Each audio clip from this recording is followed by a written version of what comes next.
Nandito kami ngayon sa ano ba yan? Palpitate.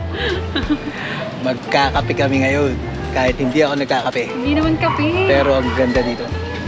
Ande sa akin chocolate lang, tsaka cake, tapos kay cupcake. Matcha. Matcha, yun. Chill lang kami dito kasi naka-ayuda kami. Ayuda is life. Let's go, Palpitate. Welcome to Palpitate. Palakpakan! Meron din ganito sa Marikina. Sa Lilac. Sa Lilac. Pero hindi ganito yung view, syempre. Ang ganda-ganda ng view dito.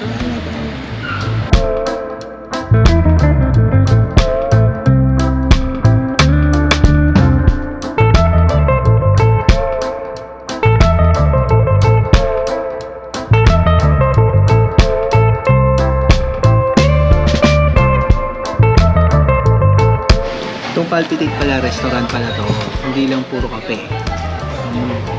Kaya marami kang mapagpipilian din dito na pwede kang kumain, pwede kang mag-chill lang ng kape-kape lang, pwede rin yung mga ganito. Yan. Hindi siya coffee. Yan, ganyan.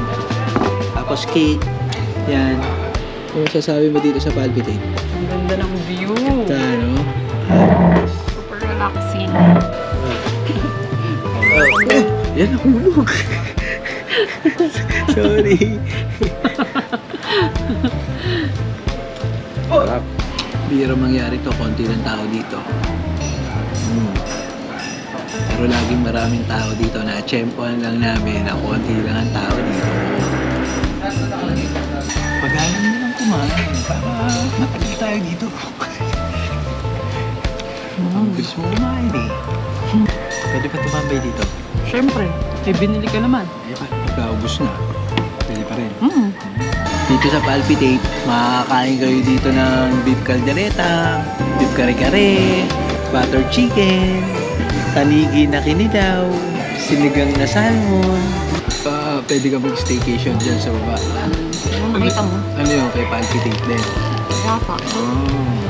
Ayun, maganda rin pala dito, no? Pwede ka mag-overnight, no?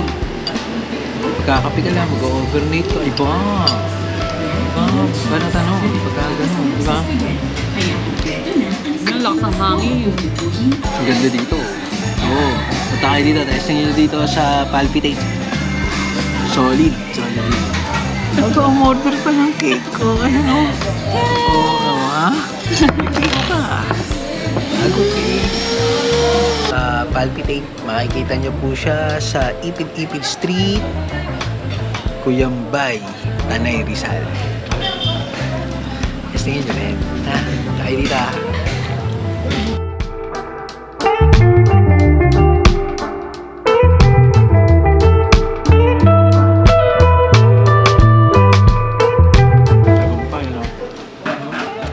Ang dami nating na-achieve na ginawa today. Anong unang-una natin ginawa? Ano na? Use your coconut!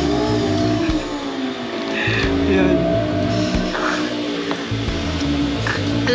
Alam mo na yun. Tapos, kinuha yung papel na motor. Diba? Kuha na natin yung papel na motor. Tapos